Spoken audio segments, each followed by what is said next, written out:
When Eren Yeager inherited his father's Titan in that Shiganshina basement, he should have received memories gradually, fragmented visions emerging over months, giving him time to process what he'd gained. This slow reveal defined his journey from rage-driven teenager to the architect of the rumbling that killed 80% of humanity. But what if Eren received everything instantly? What if a 15-year-old's mind was flooded with complete knowledge of futures already lived, including his own genocide? This is a complete timeline rewrite where omniscience replaces rage, transforming every saga from Trost to the final battle. The question, does seeing the future let you change it, or does trying to change it only ensure it comes to pass? Saga 1, Awakening in Trost. The breach of Trost District marked humanity's first major trial by fire since the fall of Wall Maria 5 years prior, throwing the newly graduated 104th Cadet Corps into combat with virtually no preparation for the nightmare that awaited them. When the colossal Titan appeared at the gate, in a flash of lightning and steam, kicking through the reinforced barrier with the same devastating efficiency that had destroyed Shiganshina,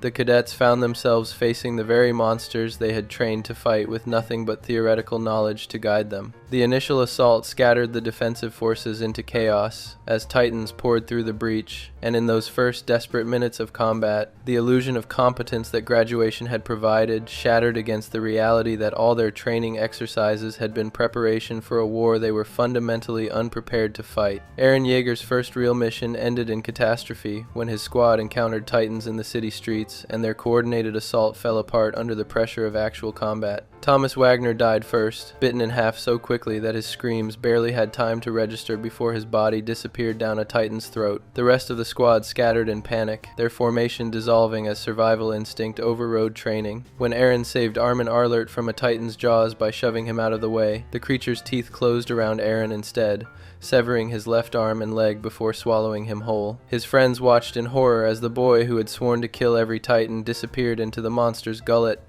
leaving Mikasa Ackerman to process the death of the brother she had sworn to protect, and Armin to carry the crushing guilt of being alive only because someone had died in his place. The loss sent Mikasa into a suicidal fury, her grief transforming into reckless aggression as she led a charge toward the Trost headquarters where cadets needed to resupply their depleted gas canisters. She killed Titans with unprecedented efficiency until her equipment ran out of gas mid-flight, and as she plummeted toward the street where death waited with open jaws, she prepared to accept the end. But a mysterious rogue Titan appeared, a 15-meter creature that ignored humans entirely, and attacked other Titans with savage fury, killing them with martial efficiency that defied everything humanity understood about Titan behavior. The cadets watched in stunned disbelief as this aberration tore through the Titans surrounding their headquarters, creating an opening that allowed them to resupply and escape. When the rogue Titan finally collapsed from exhaustion, Eren Yeager emerged unconscious from its nape, his severed limbs fully regenerated and his body steaming with the residual heat of transformation. The revelation threw the garrison regiment into immediate crisis, with Captain Kitz Warman ordering Eren's execution as an existential threat to humanity, despite protests from his friends and the cadets who had witnessed the rogue Titan saving their lives. Eren's attempts to explain his powers and swear loyalty to humanity fell on deaf ears as Warman's paranoia overrode reason, and only the artillery crew's moment of hesitation before firing gave Eren time to transform into a partial Titan skeleton that shielded his friends from the blast. The standoff might have ended in massacre if Commander Pixis hadn't arrived with the authority to override Warman's orders. Recognizing that Eren's power represented humanity's first genuine hope for victory in over a century of losing ground to the Titans, Pixis authorized Armin's desperate plan to use Eren's Titan form to carry a massive boulder to the breach and seal Wall Rose, gambling humanity's future on the abilities of a 15-year-old who had transformed exactly once and emerged with no memory of the experience. The operation nearly failed catastrophically when Eren lost control after transforming, his consciousness submerged in Titan instinct as he attacked Mikasa instead of pursuing the mission objective. Only Armin's intervention, cutting into Eren's Titan nape and speaking directly to his friend's submerged consciousness, reminding him of their childhood dreams to see the ocean and explore the world beyond the walls, restored enough awareness for Eren to complete the mission. Under devastating casualties as the elite garrison squad sacrificed themselves to buy time, Eren successfully carried the boulder to the gate and sealed the breach, marking humanity's first victory against the Titans since the walls were built. The triumph's cost was measured in corpses cleared from Trost streets in the days that followed, including Marco Bot, whose body Jean Kirstein discovered among the hundreds of dead soldiers. The mystery of how Marco died would haunt Jean, But in the immediate aftermath, there was no time for investigation or mourning. Eren awoke in a cell beneath the courthouse to find Commander Erwin Smith and Captain Levi Ackerman waiting with an offer that was really an ultimatum: join the Survey Corps and cooperate with their efforts to understand his powers, or face continued imprisonment and eventual execution once the political situation stabilized enough for the military factions to resolve the question of what to do with humanity's first Titan shifter. The moment Eren Yeager's teeth closed around the injection syringe in his father's basement, transforming him into a mindless Titan that devoured Grisha Yeager and inherited both the Attack Titan and Founding Titan simultaneously, something unprecedented occurred in the 2,000-year history of Titan powers. Rather than the gradual trickle of previous inheritors' memories that typically emerged over months or years of processing, Eren's consciousness was flooded with everything at once in a cascading torrent that should have shattered his mind completely. Images, sensations, and knowledge spanning from his father's childhood in Marley to his own future, extending years ahead into timelines that had yet to unfold, crashed through his 15-year-old psyche with the force of a tidal wave. He saw his father's sister Faye being fed to dogs by Marleyan soldiers, watched Grisha's torture and exile to Paradise Island, experienced the murder of the Rice family and the theft of the Founding Titan, and witnessed his own future self activating the rumbling and slaughtering 80% of humanity beyond the walls.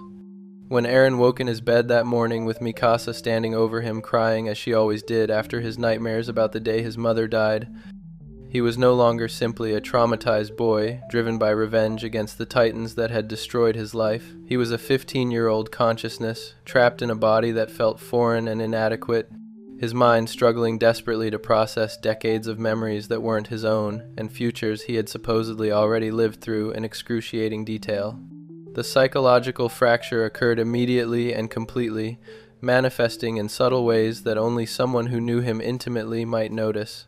He sat through breakfast with Mikasa and Armin, watching his childhood friends interact with a version of himself they believed still existed, while internally he processed the knowledge that would define every choice going forward. He knew Reiner Braun was the armored Titan responsible for breaking through Wall Maria's outer gate. He knew Berthold Hoover was the colossal Titan that had kicked through the inner gate and returned 5 years later to breach Trost. He knew Annie Leonhardt would crystallize herself to escape capture after being revealed as the female Titan.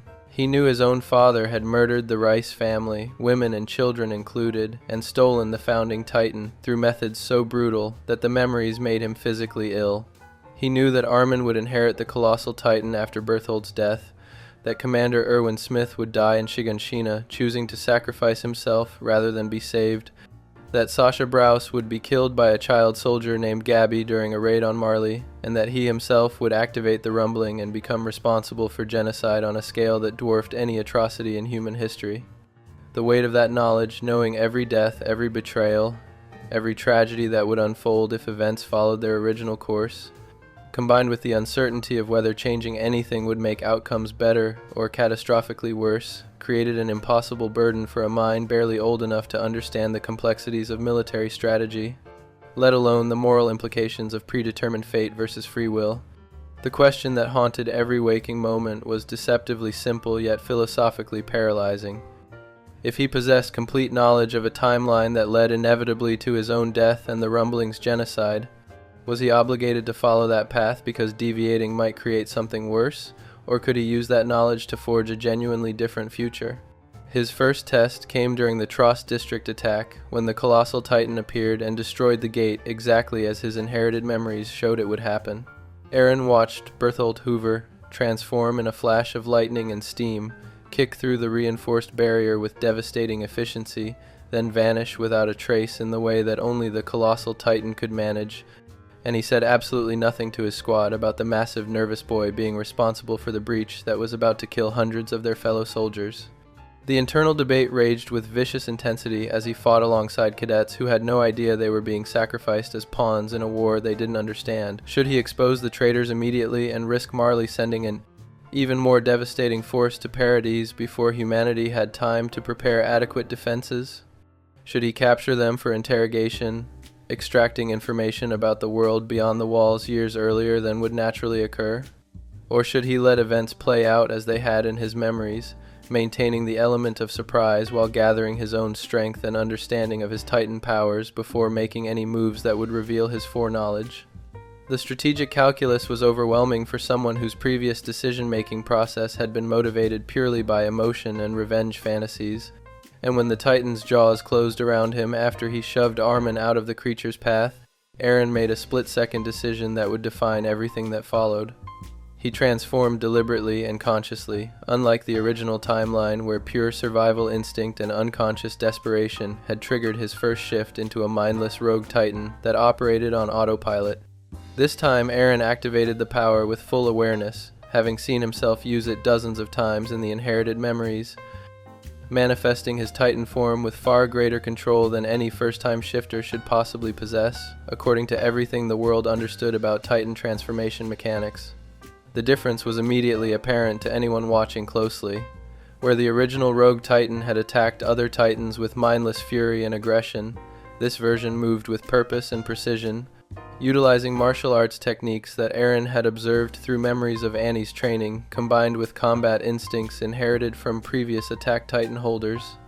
He targeted napes with surgical accuracy rather than the wild flailing that characterized most Titan combat, used the environment tactically to funnel enemies into positions where they could be eliminated efficiently, and demonstrated a level of conscious control that shouldn't exist in someone who was supposedly experiencing their first transformation. Mikasa noticed immediately that something was fundamentally different about this Titan's behavior, recognizing patterns and strategic thinking that transcended instinct and suggested conscious intelligence, directing every action with specific tactical objectives in mind. When Eren emerged from his Titan's nape after clearing the Titans surrounding the supply headquarters, he was fully conscious and in complete control, rather than the barely alive, semi-comatose state that had characterized his emergence in the original timeline. The cadets stared at him with expressions mixing gratitude for their salvation with deep unease about what exactly he was and how much control he actually possessed over the power he had just demonstrated. Jean Kirstein, never one to keep silent when confusion or fear demanded answers, voiced the question everyone was thinking. How did you know to do that? You were fighting like you'd trained in that form for years. Eren deflected with carefully vague statements about instinct and desperation, but the seed of suspicion had been planted in minds that would continue questioning his explanations as more inconsistencies emerged. The confrontation with Captain Kitzwerman played out with eerie familiarity when Eren found himself facing artillery aimed at his position, except this time he knew with absolute certainty exactly what would happen in the next 30 seconds. He heard Armin's passionate defense word for word before his friend even opened his mouth to speak, watched Werman's finger move toward the firing signal, exactly as his memories showed it would, and transformed with calculated precision to create a partial Titan ribcage that shielded his friends without presenting an overly aggressive posture that might be interpreted as an attack. The level of control he demonstrated, forming only the skeletal structure necessary for defense, rather than manifesting a complete Titan body that would have been perceived as preparation for assault, shocked everyone present, and immediately signaled that Eren's understanding of his powers far exceeded what a newly turned shifter should possess after a single transformation. When Commander Pixis arrived and began questioning Eren about his abilities, the 15-year-old made a choice that would ripple through every subsequent event with increasing magnitude. He told a carefully constructed partial truth that built on the foundation he would maintain throughout the coming months. He revealed that he had inherited his father's Titan, along with fragmented memories of how to control the transformation and some knowledge about the world beyond the walls. But he deliberately concealed the full scope of his omniscience about future events, the specific identities of the traitors living within the walls, and the true nature of Titans as transformed Eldians rather than mysterious monsters. The explanation was just plausible enough to satisfy immediate curiosity, while vague enough to avoid specific claims that could be disproven through interrogation or testing. The Boulder operation showcased the vast gulf between Eren's external appearance as a confused teenager, struggling with newfound powers, and his internal strategic calculations based on complete foreknowledge of how events would unfold.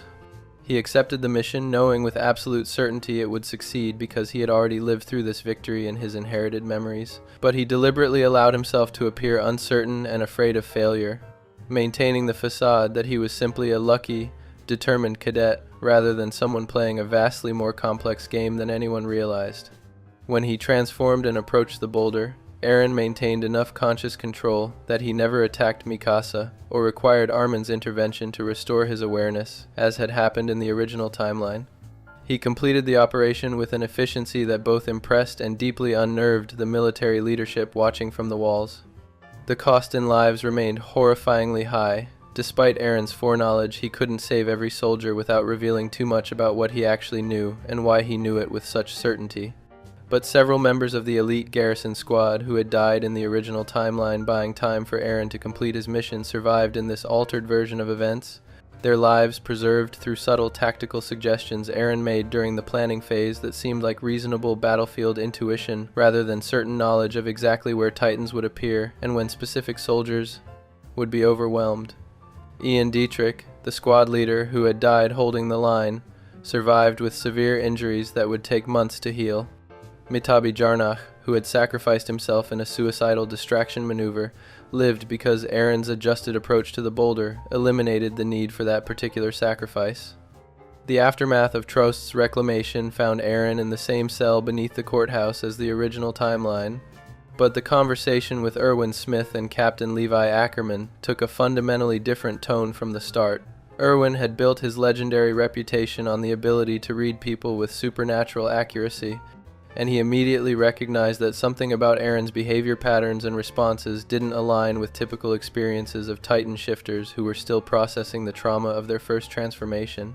The level of conscious control Eren had demonstrated during both the headquarters clearing operation and the boulder mission, the strategic awareness he had shown in combat that suggested formal training rather than desperate improvisation, and most tellingly, the way he seemed to anticipate questions before they were fully articulated, all of it pointed toward someone who possessed knowledge far exceeding what he claimed.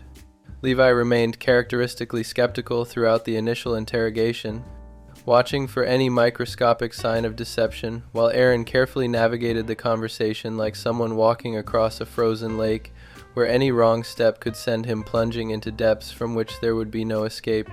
When Eren mentioned having fragmented memories from my father about the world beyond the walls and the true nature of Titans, Erwin's eyes sharpened with predatory interest, recognizing immediately that this boy might possess intelligence that could fundamentally change everything the Survey Corps had been desperately fighting to discover for decades. The commander made his offer to bring Eren into the Survey Corps with complete understanding that he was recruiting someone far more complex and potentially dangerous than a simple rage-driven teenager who happened to possess Titan transformation abilities. The psychological toll of Eren's systematic deception and manipulation manifested in small ways that only Mikasa and Armin were positioned to notice during the weeks following Trost's reclamation.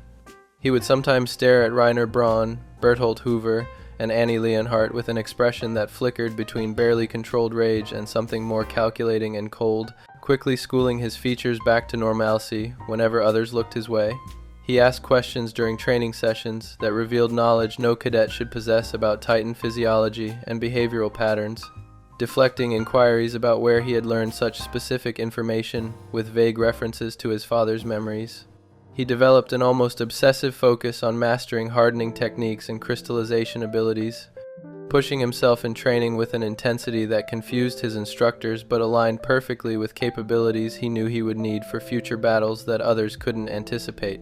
Most disturbingly, to those who knew him best, Eren showed signs of emotional detachment from events and losses that should have devastated him given his previously passionate and emotional personality. When Jean discovered Markobot's body among the corpses being cleared from Trost streets and broke down completely at the sight of his friend's remains, Eren's grief seemed performative rather than genuine, as if he were going through the motions of appropriate emotional responses rather than actually experiencing the shock and sadness that should accompany such a discovery. It was as if he had already mourned deaths that hadn't occurred yet in this timeline and couldn't summon fresh emotion for tragedies he had already processed in memories of futures that might never come to pass. Mikasa confronted him one night after a particularly grueling training session, finding him standing alone at a window overlooking the sealed gate in Trost's wall. Her instincts, honed through years of protecting him and reading his moods with accuracy that bordered on supernatural, told her that the brother she had known since childhood had been fundamentally altered by whatever had happened when he inherited his father's Titan. When she asked directly what was wrong and why he seemed so distant lately, Eren gave her a response that chilled her to the core despite the warm summer evening. "I know things I shouldn't know, Mikasa. Things about the future, about people we trust, about how this all ends if we're not careful. And I have to decide every single day whether knowing what's coming means I can actually change it, or whether trying to change anything will just make everything worse than it already has to be." He refused to elaborate further despite her increasingly desperate pressing for details, and the cryptic statement left Mikasa watching him with growing concern that mixed with creeping horror, as she recognized that whatever knowledge Eren possessed had transformed him into someone capable of calculations and manipulations that the boy she remembered would never have considered. Armin, approaching the situation with characteristic analytical precision, began keeping detailed notes on Eren's behavioral changes, the subtle shifts in speech patterns that suggested he was choosing words with unusual care, the occasional references to events that hadn't happened yet, followed by hasty corrections, the way he sometimes recognized people or situations before being formally introduced as if he had encountered them previously. The evidence accumulated into a case file that suggested Eren had become someone or something fundamentally different from the friend Armin had known since early childhood. As the Survey Corps prepared to formally induct Eren into their ranks and the newly formed Special Operations Squad assembled under Levi's command to serve as his handlers and protectors, Eren made his first major deviation from the original timeline sequence of events that would have immediate tactical consequences.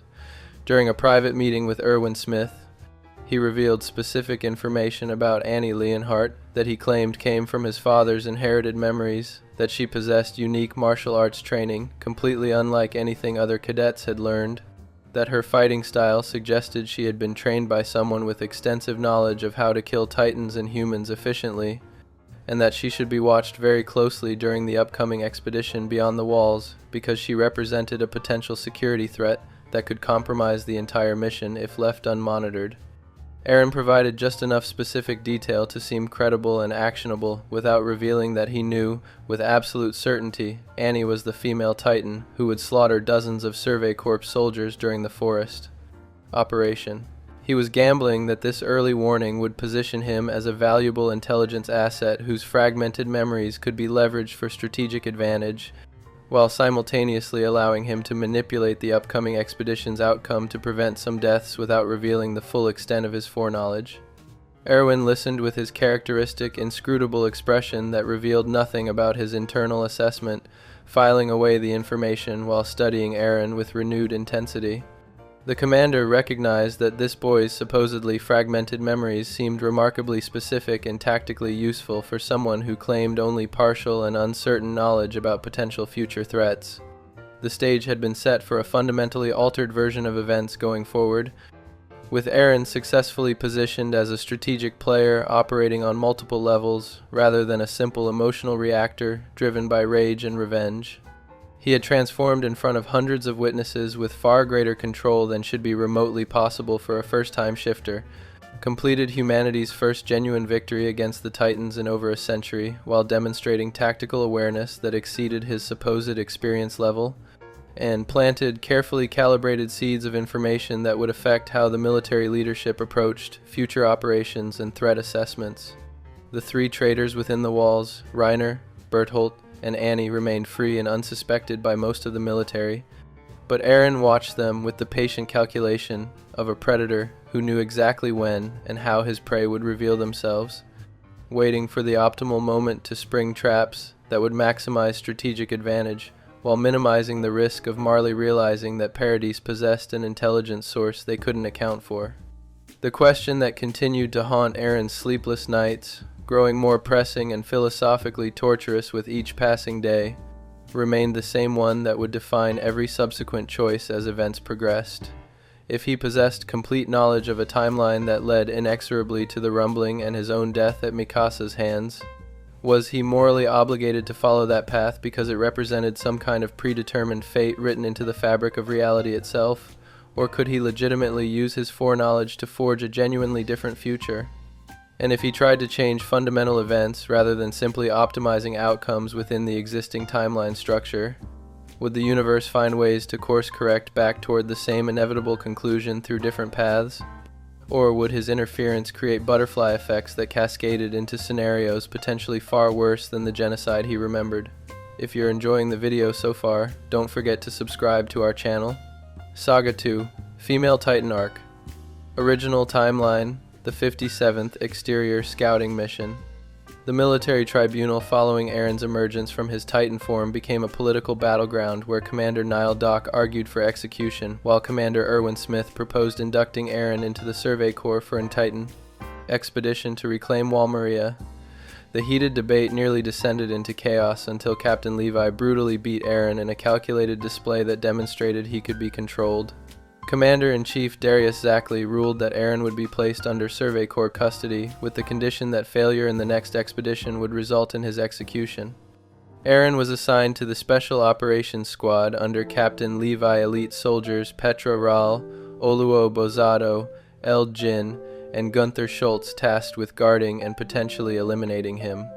Weeks of testing under Section Commander Hang Zhou revealed crucial limitations. Eren required both physical injury and clear purpose to transform successfully. During this period, Annie Leonhardt infiltrated the fortress and killed the captured Titans, Sunny and Bean, to sabotage research, escaping suspicion by presenting Marco Bot's stolen ODM gear during investigation.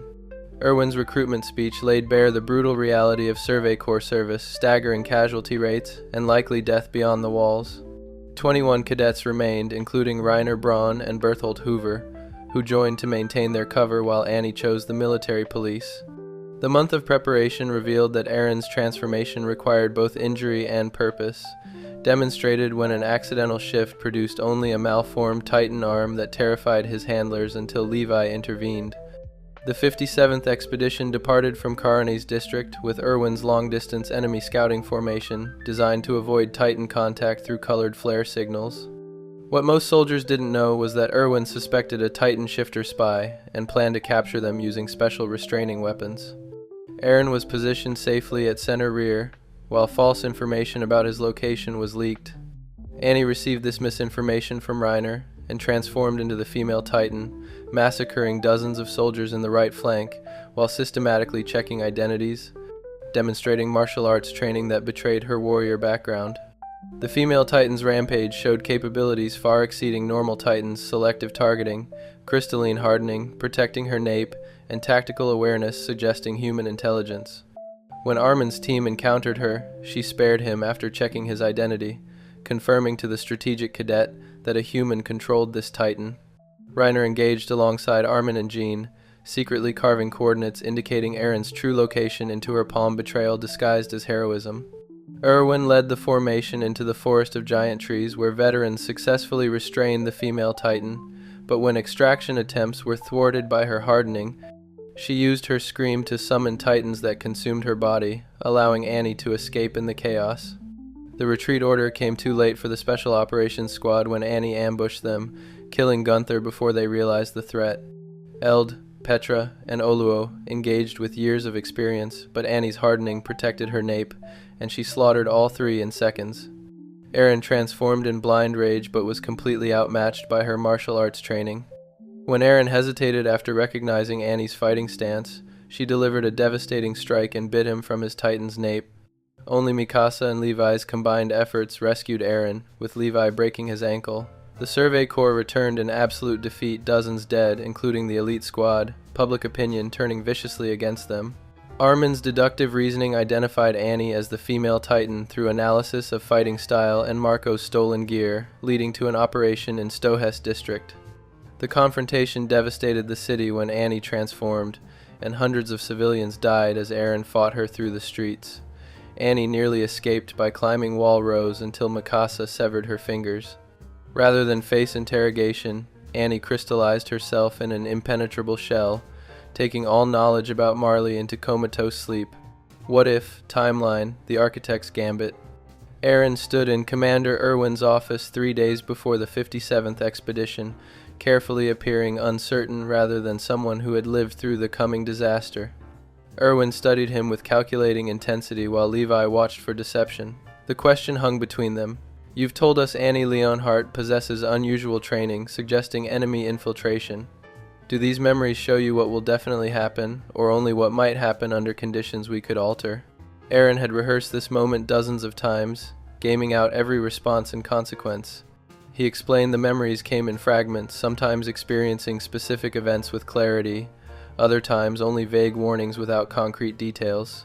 He admitted Annie appeared in visions, engaged in combat, demonstrating skill far exceeding cadet level, using techniques suggesting training to kill Survey Corps soldiers specifically.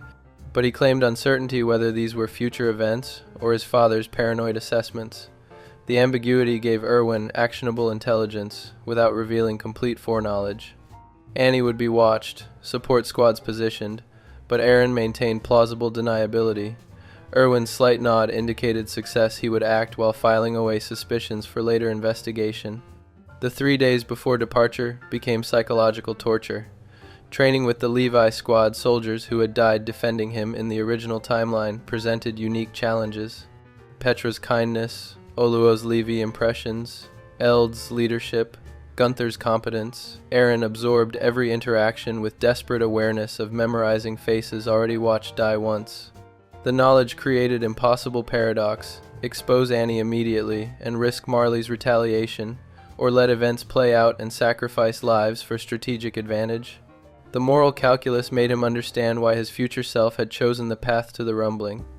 Mikasa found him alone the final night, staring at his hands with guilt-laden determination. When she asked what troubled him, Eren gave an answer that would haunt her. What if you knew someone was going to die tomorrow, but saving them would lead to 10 more dying the day after? What if trying to change one bad thing guarantees something worse? Her reassurances rang hollow. When pressed about who might die, Eren walked away, leaving her certain her brother carried futures no 15-year-old should bear alone. The expedition began exactly as memories showed. Eren's position with Levi squad placed him as bait, though Erwin had stationed additional support based on warnings. Emergency flares signaled the female Titan's approach, but Eren knew the truth. A Marleyan warrior trained to recapture the founding Titan who would kill anyone in her path. When orders came to maintain position, Eren restrained himself from transforming immediately, knowing premature action would reveal his knowledge while potentially triggering deaths he hoped to prevent. The forest of giant trees became his most dangerous performance, convincing his squad he desperately wanted to fight while calculating the precise intervention moment. The original sequence played out with eerie familiarity. Restraining equipment deployed, female Titan captured, her scream summoning Titans that consumed her body to allow escape. When Levi ordered retreat and the squad began moving, Eren made his critical deviation. He told them the female Titan was hunting him specifically and wouldn't stop until she captured or killed him. Splitting up would only let her kill them individually. The revelation stunned the squad. Eren filled the silence with his constructed lie about father's memories, showing fragments of a Titan that hunted other shifters with purpose and intelligence, explaining his Annie warning. Levi's eyes narrowed with suspicion at this convenient timing, but the female Titan was closing distance. The captain made his tactical decision maintain formation around Eren while making maximum speed toward forest edge where support could provide cover. They would fight only if cornered, prioritizing escape over combat. The chase became a masterclass in maneuvering, each member instinctively adjusting routes to maintain protective positions. Petra called hazards, while Eld coordinated movements, Gunther watching their rear, while Oluo scanned for ambush positions. Eren maintained center position while calculating when to reveal transformation. Knowing every second they believed they were protecting a helpless comrade rather than a manipulator capable of ending this confrontation whenever he chose. The female Titan demonstrated intelligence by cutting through impossible forest sections and emerging in their path rather than behind. The ambush forced engagement as Eld drew her attention for evacuation, but Eren didn't hesitate. The instant Eld and Gunther launched their distraction, Eren bit down and transformed with controlled precision. The female Titan's focus shifted instantly to the attack Titan, her actual mission, and in that split second, Eren saved the two soldiers preparing to sacrifice themselves. The battle differed fundamentally from original Blind Rage. Eren fought with Annie's combat style burned into memory, anticipating her martial arts and hardening with defensive positioning that frustrated attacks even without granting advantage. The Levi squad watched shocked as their supposedly inexperienced shifter demonstrated awareness that shouldn't exist after one Tross transformation, dodging strikes and protecting his nape with positioning, suggesting formal training. Annie recognized the difference immediately, her movements becoming more aggressive as she tried understanding why this Eren fought so differently from the mindless berserker Reiner and Berthold had described. Levi's arrival turned the stalemate into potential victory, his superhuman ability making immediate impact targeting eyes and tendons. But Annie had prepared for Levi, specifically, hardening vulnerable points split seconds before his blades arrived. The three-way battle attacked Titan restraining, Levi seeking kills, female Titan attempting to extract Eren sent ancient trees crashing. Mikasa's arrival with the support squad added a second Ackerman, and combined pressure finally pushed odds beyond what Annie could overcome. Her scream called a Titan horde to cover withdrawal, forcing Survey Corps to defend themselves rather than pursue.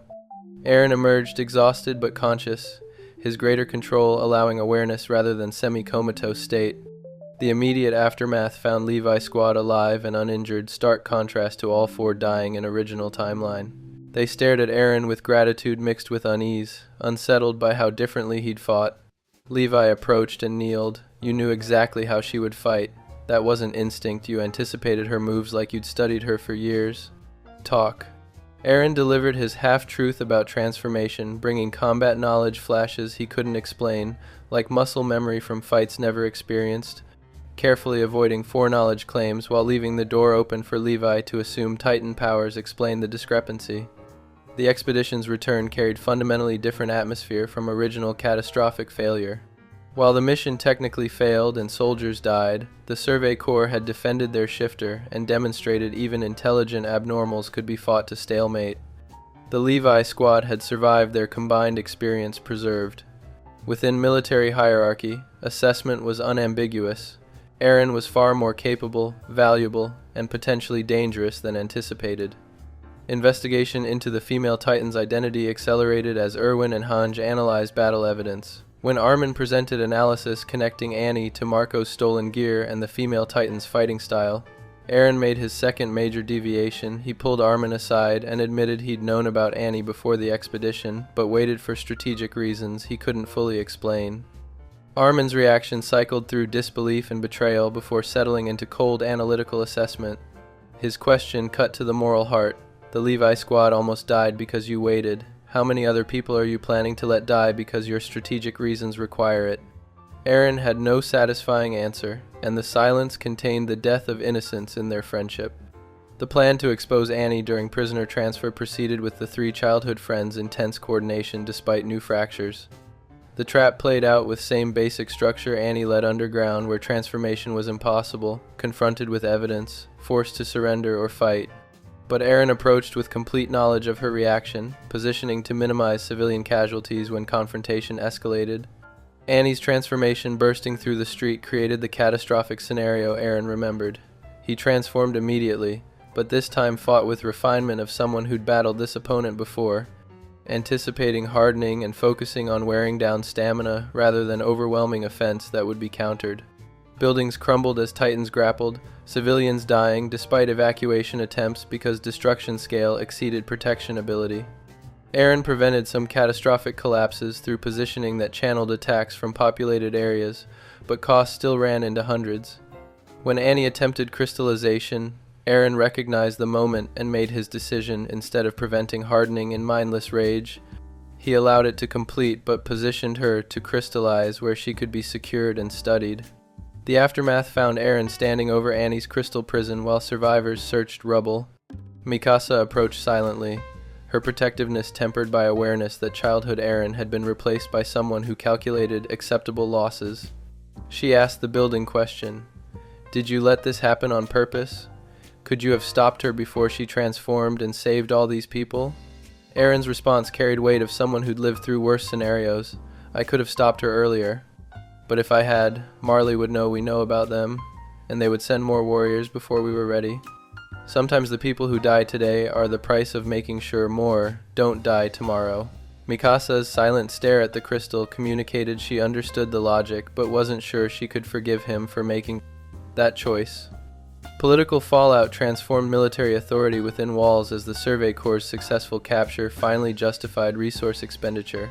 Erwin leveraged victory to secure expanded authority for investigating other traitors while interrogating captured military police about corruption that had allowed warriors to operate undetected.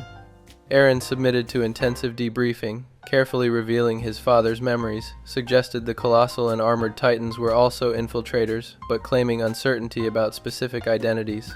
The partial admission justified surveillance on 104th cadets who joined military police or garrison, while allowing Eren to maintain pretense he didn't know with absolute certainty that Reiner Braun and Berthold Hoover were next.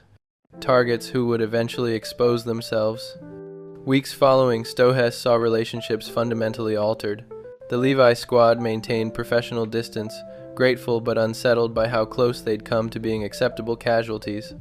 Armin withdrew into research with Hange, avoiding personal conversations beyond operational necessity. Only Mikasa remained consistently by his side, though her presence carried sadness as she mourned the boy who'd saved her from bandits, replaced by someone who calculated acceptable deaths with cold precision. Eren accepted isolation as necessary cost, knowing the distance would only grow wider as events progressed toward Shiganshina and revelations in his father's basement.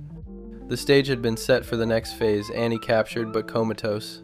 Survey Corps aware additional traitors existed, and Eren's reputation transformed from rage-driven teenager into mysterious strategic asset with knowledge defying explanation. Reiner and Berthold remained free and undetected, watching with growing anxiety about how their mission could succeed when Annie had been identified through methods suggesting intelligence sources they hadn't anticipated. Eren's internal clock counted toward the moment Wall Rose would be breached and the colossal and armored titans would reveal themselves, and he prepared for psychological warfare when confronting warriors who didn't realize he'd been playing a completely different game since inheriting his father's titan and its burden of omniscience. If you're enjoying the video so far, don't forget to subscribe to our channel. Saga 3, Clash of Titans Arc. Original timeline, The Breach That Wasn't. The crisis began with Mike Zacharias detecting titans inside Wall Rose's territory, an impossibility that suggested a breach had occurred somewhere along the massive structure's southern perimeter. Mike volunteered to hold off 9 approaching titans while the 104th Training Corps survivors and Survey Corps veterans escaped toward nearby villages to warn the population and search for the breach point.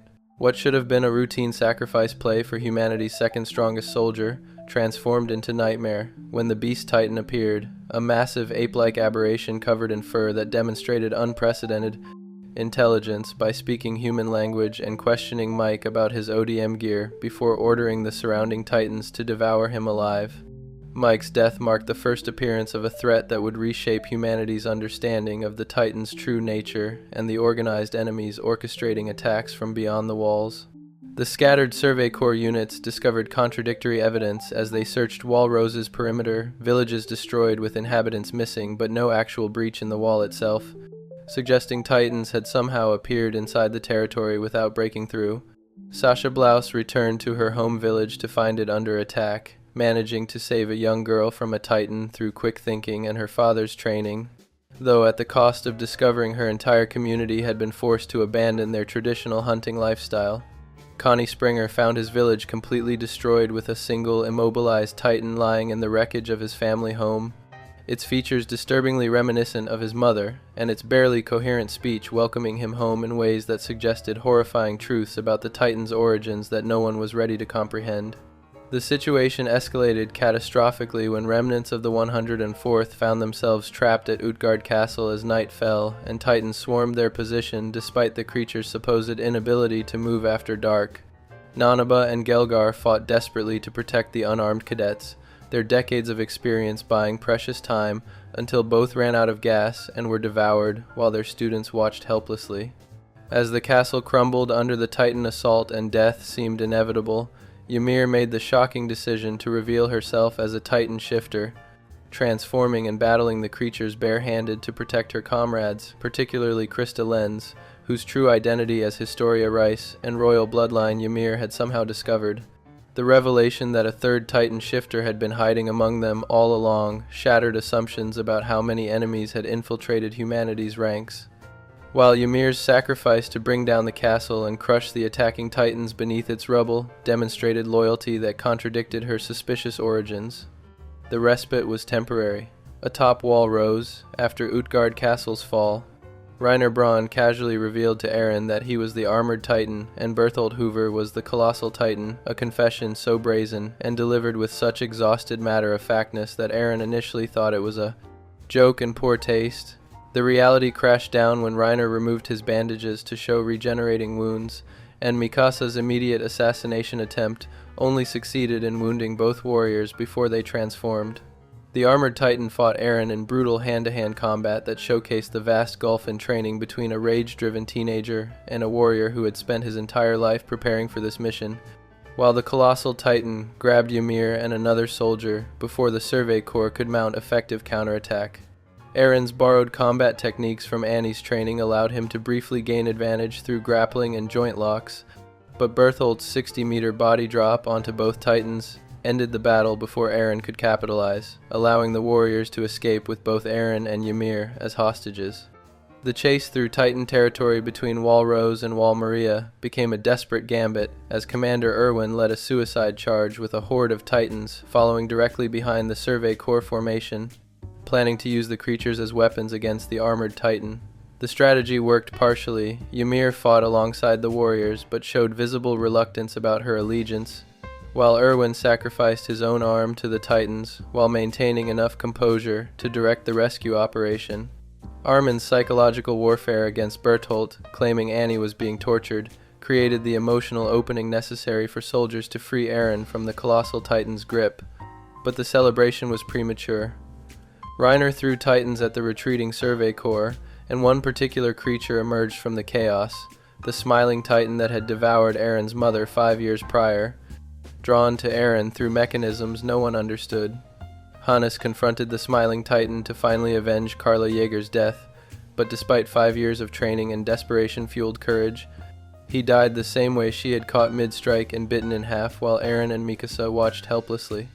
Eren's breakdown at his continued powerlessness, despite all his training and Titan abilities, culminated in Mikasa's quiet acceptance that they would die together, thanking him for the scarf he had given her and the life he had shown her.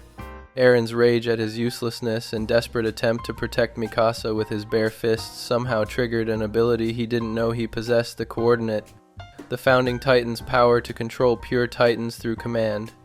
Every Titan in the vicinity suddenly turned on the smiling Titan and tore it apart before attacking the armored Titan at Eren's unconscious direction, forcing Reiner and Berthold to retreat in terror of a power they hadn't anticipated Eren could access. Ymir chose to remain with the warriors rather than return to Paradise, her final words about being a goddess cryptic and resigned as she accepted whatever fate awaited her in Marley. What If Timeline, the Puppet Master's Endgame. The first reports of Titans appearing inside Wall Rose's territory reached Survey Corps headquarters while Eren sat with Commander Erwin reviewing intelligence reports from scouts monitoring the 104th Training Corps members who had joined the military police or garrison.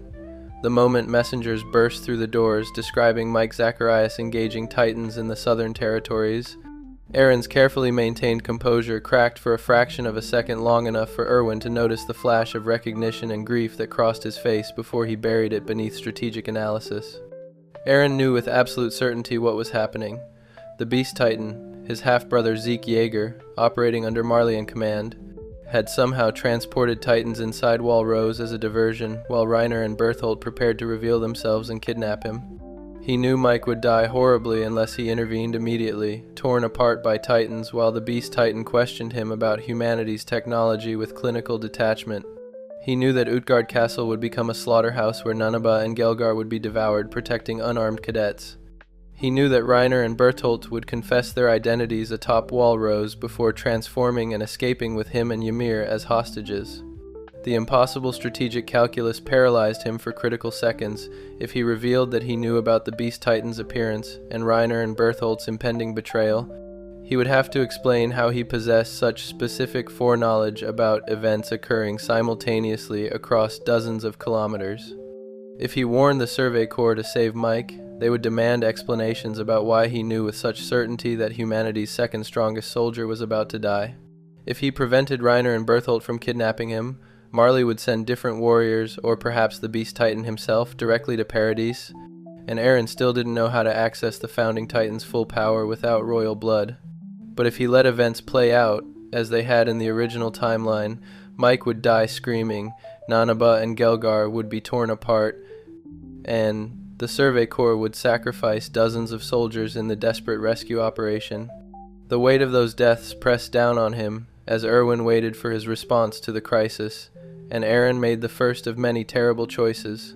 He would allow Mike's death and Utgard Castle's fall to maintain his cover, but he would position himself to prevent the kidnapping and capture both warriors before they could escape. The suggestion came out carefully calculated to seem like tactical intuition rather than certain foreknowledge. Eren proposed that the Titan's appearance inside Wall Rose without any breach suggested intelligent coordination, possibly indicating that the colossal and armored Titans were finally making their move now that the female Titan had been captured and the Survey Corps' guard might be lowered. Erwin's eyes sharpened with interest at the deduction, recognizing it as strategically sound reasoning, even if the timing seemed almost prescient. Eren pushed further, suggesting they should position their strongest fighters, specifically Levi and Mikasa, near the 104th Training Corps members currently deployed to the Southern Territories, because if the armored and colossal Titans were among those cadets as the prevailing theory suggested, they would likely reveal themselves during the chaos when escape routes were most available. The logic was solid enough that Erwin approved the deployment without questioning too deeply how Eren had arrived at such specific tactical predictions. The Survey Corps mobilized with unprecedented speed as reports continued flooding in about Titan sightings throughout Wall Rose's interior. Eren rode with Levi's squad toward the last known positions of Connie Springer and Reiner Braun's squads, his mind racing through the timeline of events he needed to prevent or allow. Mike Zacharias was already dead, had died within minutes of the first Titan contact, devoured by creatures following the Beast Titan's orders while he tried desperately to understand why one of them was speaking to him. Eren forced himself not to think about whether he could have saved Mike if he had acted faster, if he had revealed his foreknowledge immediately, instead of calculating strategic advantages. Sasha was fighting a Titan in her village with only a bow and arrows, succeeding through skill and desperation exactly as she had in the original timeline. Connie was discovering his mother transformed into a Titan, trapped in the wreckage of their family home. These events Eren allowed to play out unchanged because preventing them would require explanations he couldn't provide without exposing the full scope of what he knew. Utgard Castle was different. Eren convinced Erwin to redirect Survey Corps reinforcements toward the abandoned fortress earlier than in the original timeline, citing concerns about unarmed cadets being trapped overnight in Titan territory. The adjustment saved lives when Hanja's squad arrived at the castle just as night was falling and Titans were beginning to swarm the structure. They had enough time to evacuate most of the cadets before the main assault began.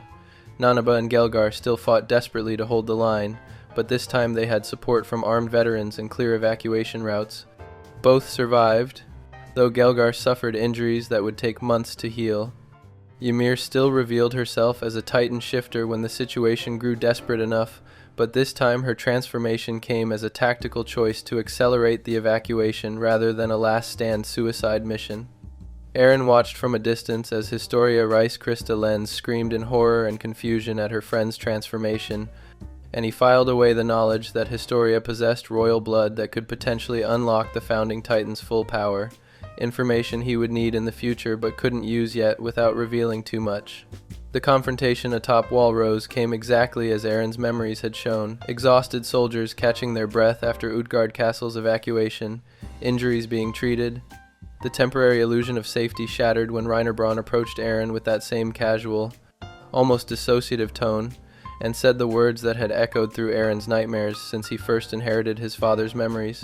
"Eren, I'm the armored Titan, and he's the colossal Titan." But this time, Eren didn't hesitate or waste seconds processing the confession as a joke.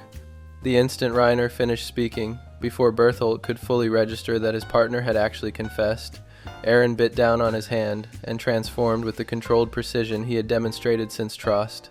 The attack Titan manifested in a burst of lightning and steam directly next to Reiner and Bertholdt, catching both warriors completely off guard because the Eren they had been briefed about was supposed to be emotional and reactive, not someone who could transform with such immediate tactical decisiveness. Mikasa had been positioned by Eren specifically for this moment, her Ackerman instincts already sensing danger before Reiner even opened his mouth. When Eren transformed, she was already in motion, with Levi moving in synchronized precision from the opposite angle. The dual attack from humanity's two strongest soldiers, while Eren's Titan form grappled both warriors, should have been decisive in any normal circumstance. It would have ended with both Reiner and Bertholdt captured or killed before they could transform. But Reiner and Bertholdt were not normal circumstances. They were warriors trained since childhood for scenarios exactly like this, and their transformations came through reflex faster than conscious thought could process. The armored Titan manifested with Reiner already in motion to grab Eren's Titan form, while the colossal Titan's emergence in a massive steam explosion forced Levi and Mikasa to retreat or be vaporized. The battle that erupted atop Walrose differed fundamentally from the original timeline's desperate chase. This time, it was a prepared ambush against warriors who realized too late they had been anticipated. Eren fought with complete knowledge of Reiner's combat style and the armored Titan's capabilities, targeting joints and weak points in the armor plating with precision that suggested formal training rather than battlefield adaptation. Levi's strikes sought to blind and cripple the colossal Titan before it could fully coordinate, while Mikasa provided high-speed harassment that prevented either warrior from focusing exclusively on their primary objectives. The Survey Corps veterans, positioned by Erwin based on Eren's tactical intuition, swarmed both Titans with coordinated ODM gear assault patterns that showcased humanity's evolution in anti-Titan combat doctrine. But the warriors had their own advantages: years of experience, Titan forms designed specifically for combat against other shifters, and most critically, the Beast Titan's support throwing chunks of Walrose as projectiles from a distance that forced the Survey Corps to divide their attention. Eren recognized Zeke's throwing style from inherited memories, understanding with sick clarity that his own brother was providing cover for the warriors trying to kidnap him for Marley's benefit. The irony wasn't lost on him that in the original timeline, Zeke would eventually become an ally of sorts in Eren's plans for the Rumbling. But in this altered version of events, that future alliance couldn't happen yet, because Eren was actively working to prevent the kidnapping that would have led to their first direct contact.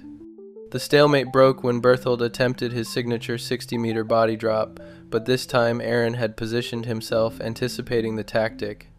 Instead of catching both Titans in the blast radius, the colossal Titan's fall only clipped the armored Titan, while Eren's attack Titan rolled clear, sacrificing position but maintaining combat effectiveness. The Survey Corps pressed their advantage immediately, but Reiner's desperation transformed into the same berserker fury that had defined the armored Titan's reputation in Marley. He began throwing Titans from the ground below at his attackers, creating chaos that allowed Bertholdt to grab Ymir amid the confusion. Eren had to make a split-second decision: pursue Ymir's capture or let her go to maintain pressure on Reiner. He chose to let her go, knowing from his memories that Ymir would eventually side with the warriors voluntarily, and that her sacrifice would lead Historia to important character development he couldn't prevent without fundamentally altering too many timeline variables. The warriors' retreat came not through successful kidnapping, but through forced disengagement, both Reiner and Bertholdt severely injured, Ymir captured but Eren remaining free, and the Beast Titan withdrawing after realizing the ambush had been anticipated. The Survey Corps had achieved a tactical victory at significant cost in injuries and equipment, but more importantly, they had proven that Titan shifters could be fought to standstill through preparation and coordination. Eren emerged from his Titan form to find Erwin and Levi studying him with expressions that mixed satisfaction at the successful defense with deep suspicion about how he had predicted the attack so accurately. The moment had come where Eren would have to provide explanations that walked the edge between credible and impossible, and he prepared the next layer of his carefully constructed deceptions. The interrogation happened in a commandeered house in the nearby village, while medics treated the wounded and soldiers secured the perimeter against potential Titan attack. Erwin's questions came with surgical precision. How had Eren known to suggest positioning forces near the 104th Training Corps? How had he anticipated Reiner and Bertholdt's specific identities rather than simply suspecting traitors in general? Most critically, how had he transformed instantaneously when Reiner confessed rather than wasting time processing the information? Eren delivered his most comprehensive version of the inherited memories explanation yet, claiming that the Attack Titan's unique ability allowed him to see fragments of potential futures that became clearer as events approached. that he had seen Reiner and Berthold transforming in these visions but couldn't act on the knowledge without concrete evidence, because accusing loyal soldiers based on prophetic dreams would have caused more harm than good. The explanation was just barely plausible enough to avoid complete rejection, leveraging the mysterious nature of Titan powers that no one fully understood while providing enough internal logic to seem credible. Levi interrupted with the question that cut to the heart of everything. "You saw Mike dying in these visions. You saw Utgard Castle being attacked. If you knew all this was coming, why didn't you warn us earlier?" Eren's response came with the cold calculation he had been practicing since Trost. He explained that the visions showed possibilities rather than certainties, that acting too early based on incomplete information might have triggered different outcomes with worse results, and that he had balanced the risk of inaction against the risk of revealing his capabilities prematurely to enemies who were clearly monitoring for intelligence about his powers. It was the same logic he had used to justify letting Levi's squad nearly die during the female Titan encounter, the same ruthless prioritization of strategic advantage over individual lives. Erwin absorbed the explanation with his characteristic inscrutability, filing it away alongside all the other evidence that Eren Yeager was playing a vastly more complex game than anyone fully understood, before dismissing Eren with orders to rest while they planned the next phase of operations against the now identified warrior threat. The aftermath saw relationships continue their steady deterioration as more people recognized the calculating stranger wearing Eren Yeager's face. Armin confronted him about Utgard Castle, pointing out that Eren's tactical intuition had arrived just late enough to save veteran soldiers like Nanaba and Gelgar, but not early enough to prevent Mike's death entirely. Asking whether this was coincidence or deliberate calibration to preserve his cover while minimizing losses among people, Eren considered valuable. The accusation hung between them that Eren was literally calculating which human lives were worth saving based on their strategic utility, and Eren's non-denial silence confirmed what Armin suspected. Mikasa said nothing, but her eyes held the same sadness that had appeared after the Stohess district battle. The grief of watching the boy she loved continue transforming into someone capable of letting people die to protect his secrets. The strategic situation had been fundamentally altered from the original timeline, both warriors exposed but not captured, forced to retreat without completing their mission, and the Beast Titan's involvement confirmed through observation rather than post-battle analysis. Eren knew the next phase would involve Marley reassessing their approach, potentially accelerating the timeline for Zeke's direct involvement and the eventual assault on Shiganshina district. Most critically, he had prevented his own kidnapping and the journey to Marley that would have led to seeing the outside world and understanding the full scope of humanity's situation, but he already possessed that knowledge through his inherited memories. The question that haunted him was whether preventing the kidnapping represented genuine strategic advantage, or whether he was simply avoiding the traumatic experiences he had already lived through once, choosing his own psychological comfort over what might be the optimal path toward preventing the rumbling. Historia's conversation with Ymir before the warriors' retreat had been brief. Ymir making her choice to go with Reiner and Berthold, citing debts and obligations that Historia didn't understand. But this time, unlike the original timeline where Ymir had been captured mid-battle, she made the choice consciously and deliberately, and Historia watched her friend leave with the enemies of humanity through her own free will. The betrayal and confusion would drive Historia's character development differently, and Eren recognized that he had altered another critical emotional journey that would affect how Historia eventually accepted her role as queen. The butterfly effects continued cascading through the timeline, each change creating new uncertainties about whether the path he was following led anywhere better than the future he remembered. The stage had been set. For the next phase, royal government corruption would need to be exposed. Historia's true identity would need to be revealed and weaponized, and the operation to retake Wall Maria would need to be planned with knowledge that Marley was now fully aware Paradis possessed intelligence capabilities they hadn't anticipated. Eren's reputation within the Survey Corps had transformed from mysterious strategic asset into something closer to prophet or precognitive, and the weight of expectations about his ability to predict and prevent disasters was beginning to create its own problems. He couldn't prevent every death without revealing that he possessed complete knowledge rather than fragmented visions, but every death he failed to prevent eroded trust and raised questions about his priorities. The burden of omniscience was proving even heavier than the burden of his Titan powers, and Eren was beginning to understand that his future self's descent into fatalism and acceptance of the rumbling as inevitable might have been driven less by genuine necessity and more by the psychological impossibility of carrying the weight of knowing everyone's fate while being unable to save them all. Saga 4: Royal Government Uprising R. Original timeline: The Hidden Crown. The crisis began with Pastor Nick's corpse discovered in a Trost district barracks, his fingernails torn off through torture before someone snapped his neck to silence what secrets he might have revealed about the wall's true nature. Section Commander Hange Zoe recognized immediately that the interior military police had murdered him, understanding that the same forces protecting the government's lies would now target anyone who threatened the established order. The Survey Corps found themselves in an impossible position, hunted by their own military's special forces while trying to protect Eren Yeager and Historia Rice, whose royal blood made her both invaluable strategic asset and primary target for those who wanted to maintain the current power structure. Commander Erwin Smith implemented a desperate decoy strategy, using Jean Kirstein and Armin Arlert disguised as Eren and Historia to draw out the kidnappers while Levi's squad protected the real targets. The plan succeeded in identifying the threat but failed catastrophically when Kenny Ackerman, Levi's former mentor and humanity's most dangerous non-Ackerman fighter, led the anti-personnel control squad in an ambush that utilized specialized anti-human ODM equipment and firearms.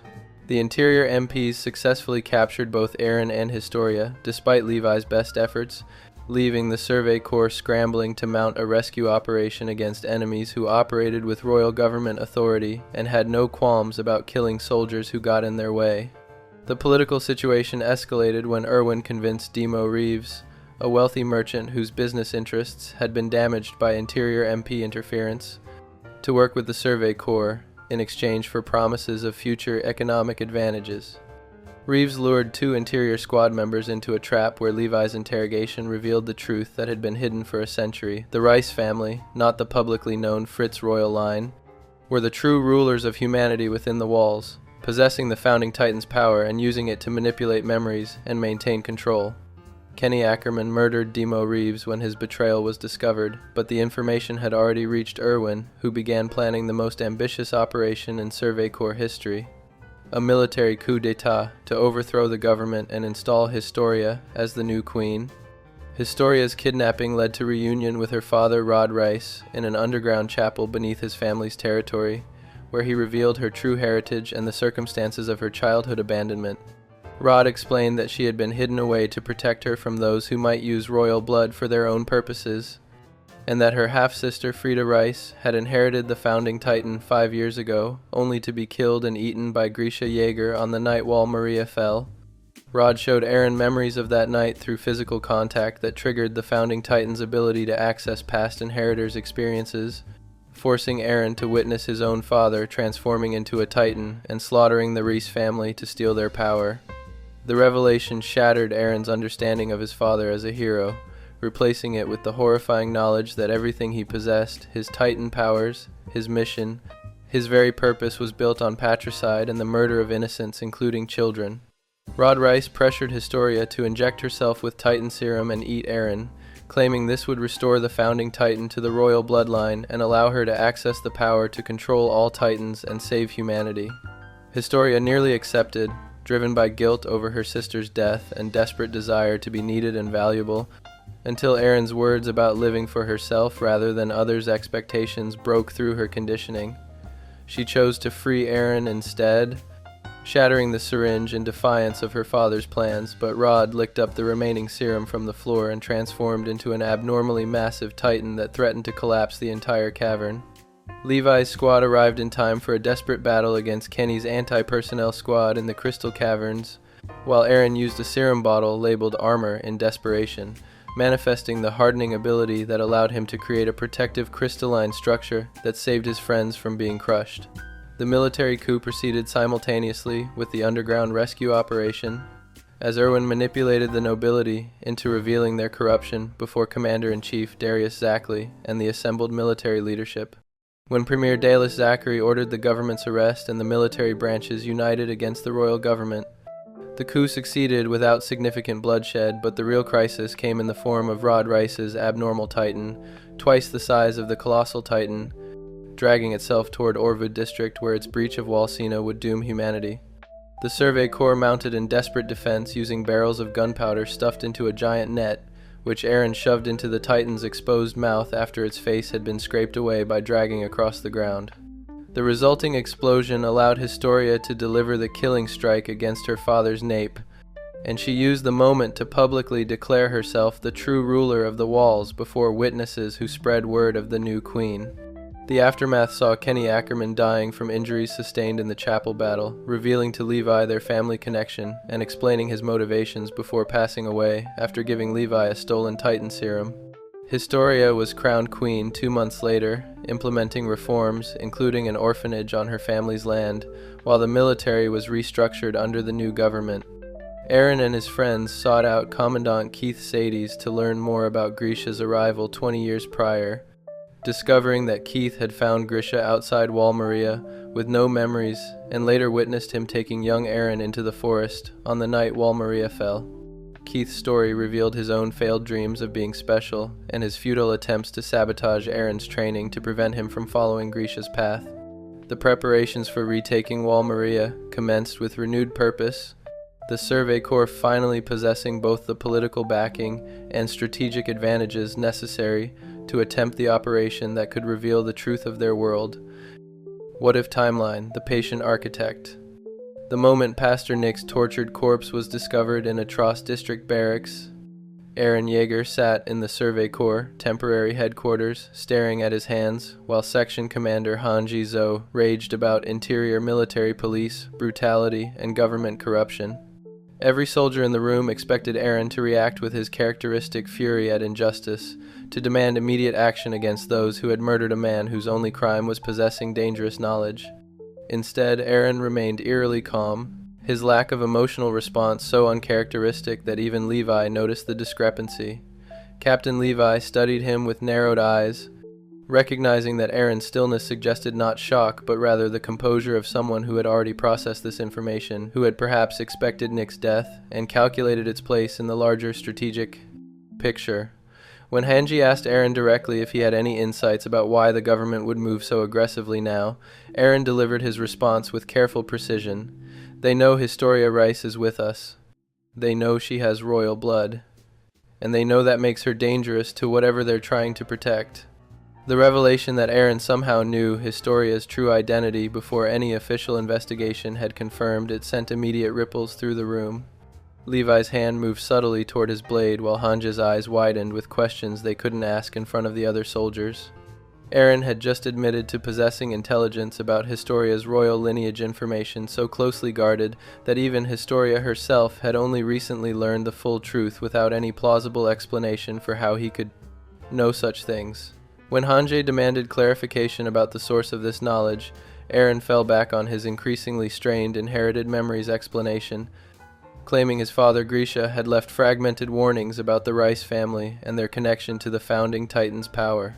The explanation satisfied no one who had been watching Eren's pattern of impossibly accurate predictions, but before the interrogation could continue, messengers arrived with reports of interior military police movements that suggested an imminent kidnapping attempt. Erwin Smith's decoy strategy proceeded largely as in the original timeline, with Jean and Armin disguised as Eren and Historia to draw out the kidnappers. But this time, Eren provided specific tactical intelligence that he attributed to his inherited memories about the attackers' likely equipment and approach vectors details that positioned Levi's squad for more effective response when Kenny Ackerman's anti-personnel control squad struck. Eren knew Kenny was coming, knew about the specialized anti-human ODM gear and firearms, knew that Kenny was Levi's uncle and former mentor, and most critically, knew that the Interior MP's actual goal was capturing both him and Historia for Rod Rice rather than simply eliminating threats to government stability. The knowledge allowed him to make split-second tactical decisions during the ambush that minimized casualties and ensured that while Kenny's squad successfully captured their targets as planned, they did so under circumstances Eren had deliberately orchestrated, The kidnapping was part of Eren's calculated strategy. Rather than a failure to be corrected, he needed to reach Rod Rice and the underground chapel to access the hardening serum and accelerate the coup, but he couldn't simply walk into that situation without raising insurmountable questions about his foreknowledge. By allowing himself and Historia to be captured while positioning Levi's squad to track them and mount a rescue operation at the precise moment when it would have maximum political impact, Eren turned what should have been a disaster into an opportunity. During the carriage ride to Rice territory, with interior MPs guarding them, Eren spoke quietly to Historia about her father, her sister Frida, and the truth about the founding Titan, with a certainty that terrified her, because it suggested he had already lived through the revelations, waiting in the underground chapel. Rod Rice's attempt to manipulate Historia into eating Eren played out with eerie familiarity until the moment Eren chose to deviate from the script. When Rod showed Eren the memories of Grisha killing the Rice family through physical contact that triggered memory inheritance, Eren had already lived through those memories 1,000 times in his mind since first inheriting the attack and founding Titans. He didn't break down in guilt and self-hatred as Rod expected. Instead, he looked his captor in the eye and explained with cold clarity that he understood exactly why Grisha had stolen the founding Titan, that the Rice family had been using their power to maintain humanity's ignorance and docility for a century, and that whatever Rod was planning wouldn't work because the vow-renouncing war that bound the royal bloodline would prevent Historia from using the founding Titan's power, even if she inherited it. The statement revealed knowledge Eren absolutely shouldn't possess about the fundamental mechanics of how royal blood interacted with the founding Titan, and Rod's shocked expression confirmed that Eren had somehow learned secrets the Rice family had guarded for generations. Historia's decision point came differently in this altered timeline. Rather than nearly accepting her role as sacrificial heir before Eren's words about living for herself broke through her conditioning, Historia confronted Eren about his knowledge and intentions directly. She demanded to know how he could speak so certainly about her sister's memories and the founding Titan's limitations unless he had already experienced these events somehow. Eren's response was the most honest he had been with anyone about the nature of his foreknowledge. He explained that the attack Titan's power allowed him to see across time in ways that even he didn't fully understand, that he had witnessed countless possible futures and was trying to navigate toward outcomes that minimized total suffering, even when that meant allowing individual tragedies to occur.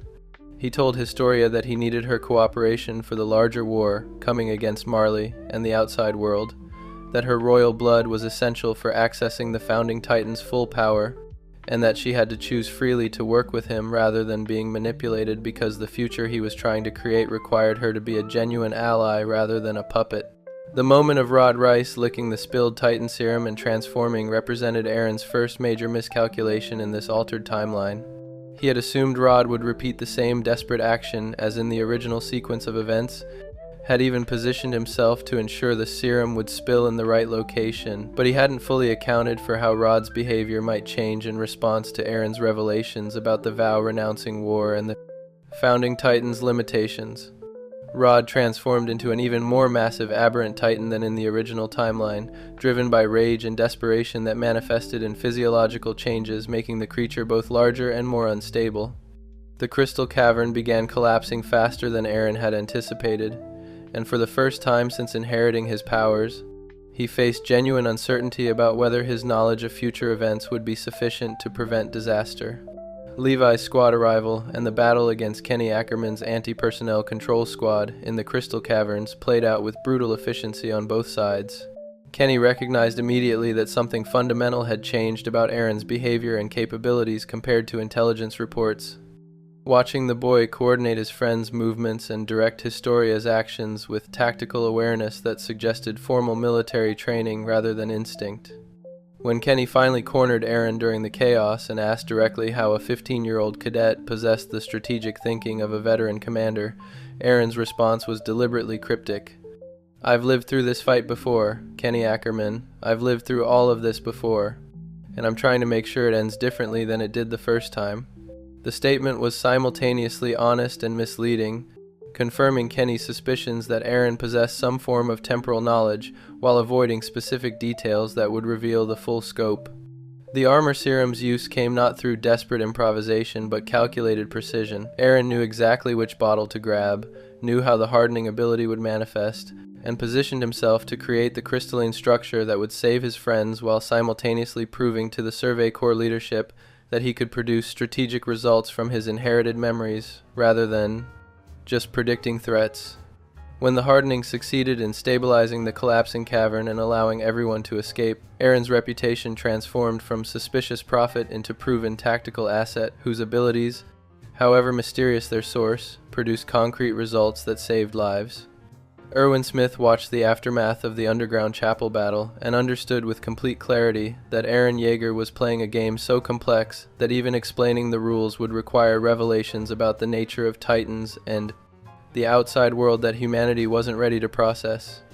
The military coup proceeded with accelerated efficiency because Eren had provided Erwin with intelligence about interior military police corruption and royal government vulnerabilities that would have taken months to gather through.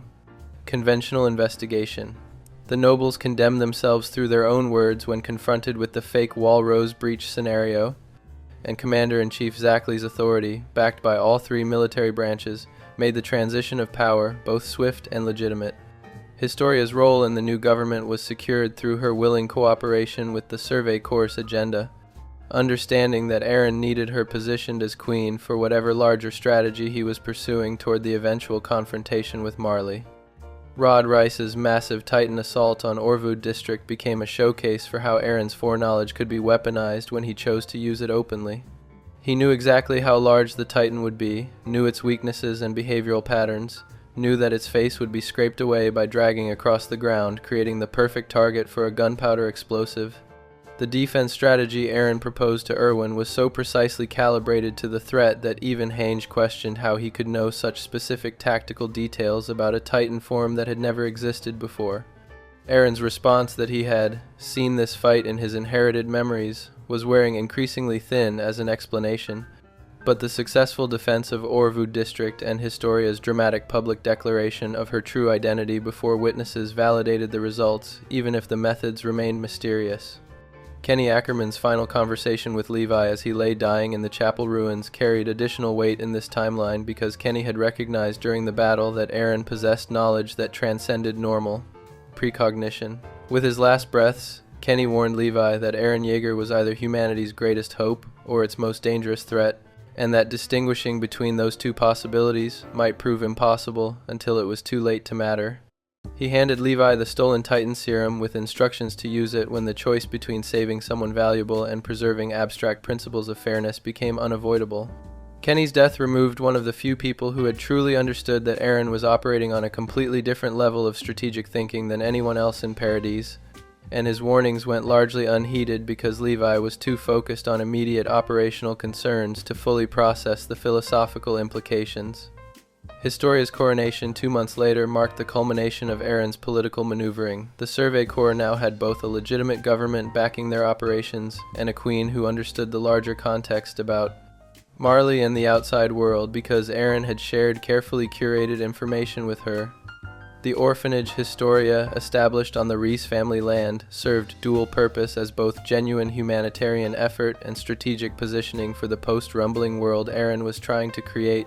Though Historia didn't yet understand the full scope of what Eren was planning, the military restructuring under the new government gave Erwin unprecedented authority to pursue the operation to retake Wall Maria, and Eren ensured that key technological developments like the Thunder Spear's anti-Titan weapons received proper funding and testing because he knew exactly how critical they would be in the coming Shiganshina battle.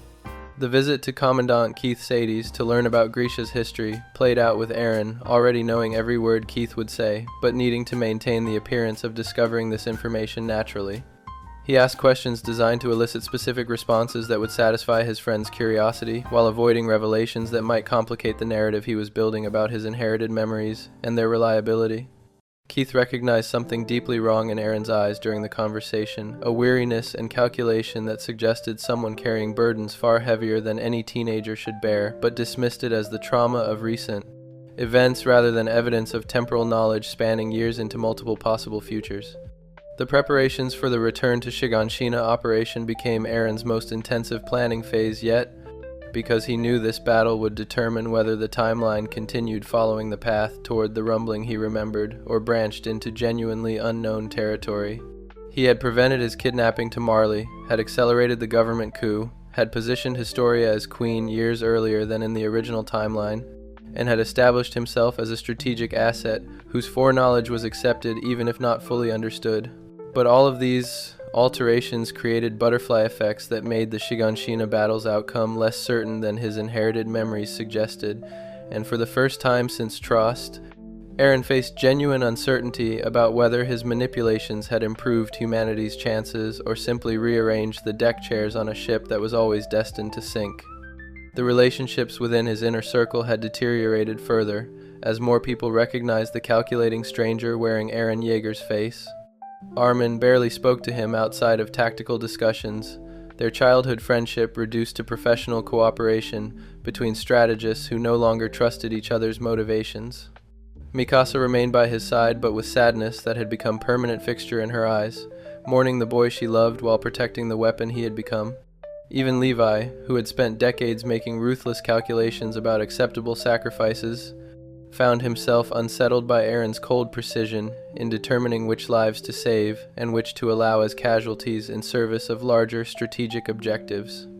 Only Historia seemed to understand what Eren was attempting, and even she harbored doubts about whether his plan, whatever its full scope might be, was genuinely aimed at saving humanity or simply ensuring that when the end came, it would be on Eren's terms rather than Marley's. The stage had been set for the return to Shiganshina, with every piece positioned precisely where Eren needed it, royal government overthrown and replaced with allies, Historia, crowned as legitimate queen with understanding of the larger conflict, military restructured to support Survey Corps operations, new anti-Titan weapons developed and deployed, and Eren himself established as a strategic asset whose mysterious foreknowledge produced results even if its source remained unexplained. But the weight of all these manipulations and the isolation they had created left Eren questioning whether the path he was following truly led to a better future than the one he remembered, or whether he was simply ensuring that when the rumbling finally came, he would have no one left who trusted him enough to stop it. If you're enjoying our content so far, subscribe to our channel. Saga 5, Return to Shiganshina Arc. Original timeline, the point of no return. The Survey Corps rode toward Shiganshina district with renewed purpose. Historia ruled as queen, the military restructured to support their operations, and Hanja's Thunder Spear weapons gave them unprecedented capabilities.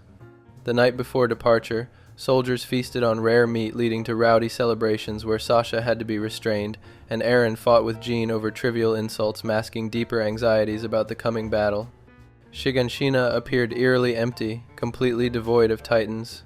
Eren sealed the outer gate with his hardening ability without resistance, triggering immediate suspicion among veterans who understood easy victories usually preceded catastrophic ambushes. Armin's tactical genius proved decisive when he noticed disturbed areas in the wall itself and deduced Reiner was hiding inside the structure. Levi attempted to kill Reiner before transformation but failed by milliseconds.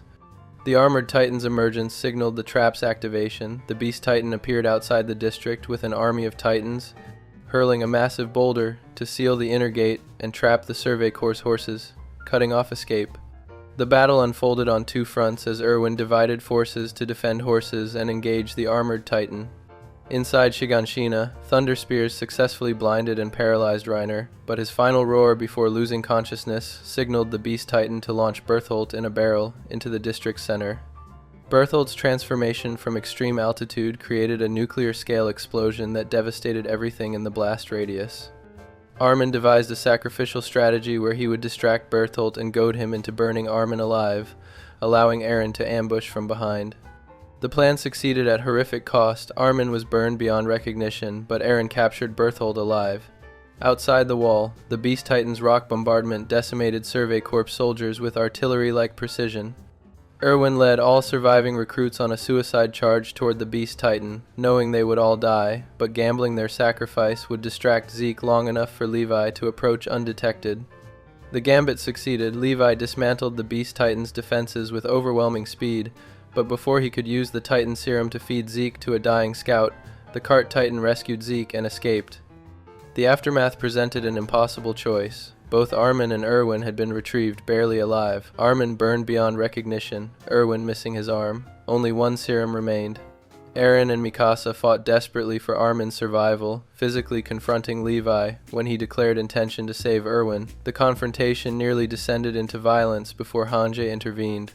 Levi ultimately chose Armin not through strategic calculations, but because Erwin's final delirious mutterings about childhood curiosities convinced Levi that letting his friend die was kinder than dragging him back to continue bearing. Commands wait. Armin inherited the colossal titan while Erwin's body was left on the rooftop where he breathed his last. The basement revealed truths that shattered humanity's understanding. Grisha's journals documented his life in Marley, a technologically advanced nation where humanity thrived. Eldians lived as second-class citizens in internment zones, branded as devils. Grisha's sister Faye had been killed by Marleyan soldiers as children. His first wife, Dina, possessed royal blood, and their son Zeke betrayed them to authorities, leading to transformation into pure titans on Paradise as punishment. Eren Kruger saved Grisha by inheriting the attack titan to him before Grisha reached the walls, eventually stealing the founding titan from the Rice family. The revelation that humanity beyond the walls existed but actively feared and hated Eldians created immediate crisis. Eren realized he had activated the coordinate when touching Dina's pure titan form. Royal blood contact was the key, but kept this secret to protect Historia. The government released Grisha's journals publicly, and, over the following year, humanity exterminated remaining titans within reclaimed territory. 6 years after Wall Maria's fall, the Survey Corps explored beyond the walls for the first time, reaching the ocean. Most soldiers celebrated, but Eren stood apart, staring across the water with grim determination, understanding that beyond lay Marley and all nations that hated Eldians. What if timeline, the orchestrated tragedy? The night before Shiganshina, Eren sat alone after the feast ended, running through tomorrow's timeline for the 1000th time. Every trap, every ambush, every death. He knew Reiner was hiding in the wall. He knew the Beast Titan would seal the inner gate. He knew Bertholdt would transform from extreme altitude. He knew Armin would sacrifice himself. He knew Erwin would lead the suicide charge. The question paralyzing him was whether his foreknowledge obligated him to prevent deaths he could see coming, or whether altering events would create unpredictable consequences potentially worse than the future he remembered. The morning brought no clearer answers, only grim determination. As the Survey Corps rode toward Shiganshina, with Erwin delivering his final speech about dedicating their hearts, Eren studied his commander's face and wondered if this would be the last time he saw Erwin alive. The decision point was approaching within hours. Eren would either preserve the original timeline and let Erwin die, or intervene and create an entirely new future whose consequences he couldn't predict. The arrival in Shiganshina brought expected emptiness, and Eren sealed the outer gate while scanning for signs of the trap he knew was coming.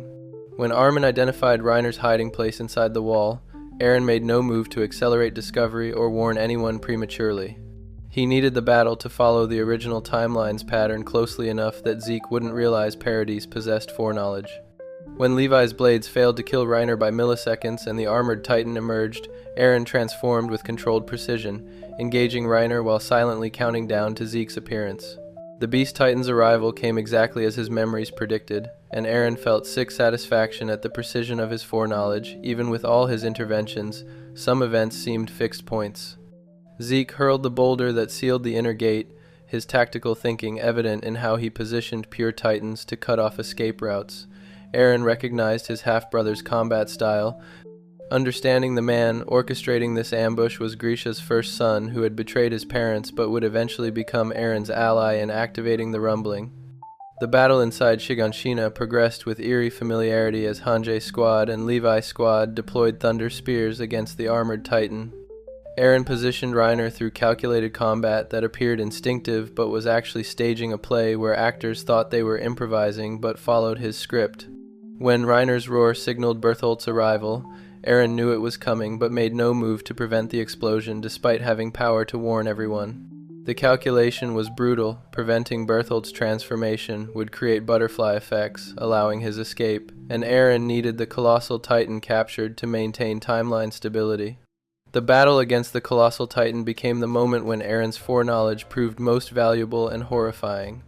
He knew Armin's plan before Armin proposed it, knew his best friend would volunteer as bait, letting Bertholdt burn him alive while Eren maneuvered into ambush position. The question paralyzing Eren was whether he had any right to allow this, whether preserving timeline stability justified letting Armin suffer injuries so severe that survival would require Titan serum. In the end, Eren allowed the plan with only minor modifications to improve Armin's survival odds, subtle adjustments to positioning and timing that might preserve just enough lung function to keep him breathing until rescue. Watching Armin burn was the moment Eren understood viscerally what his future self must have felt, choosing the rumbling. There was a detachment that came from seeing tragedy unfold exactly as predicted. A numbing of empathy from understanding this suffering served a purpose in the larger strategic picture. When Armin's charred body finally collapsed and Bertholdt moved toward Eren's seemingly unconscious Titan, Eren executed the ambush with mechanical precision, capturing Bertholdt exactly as the original timeline required.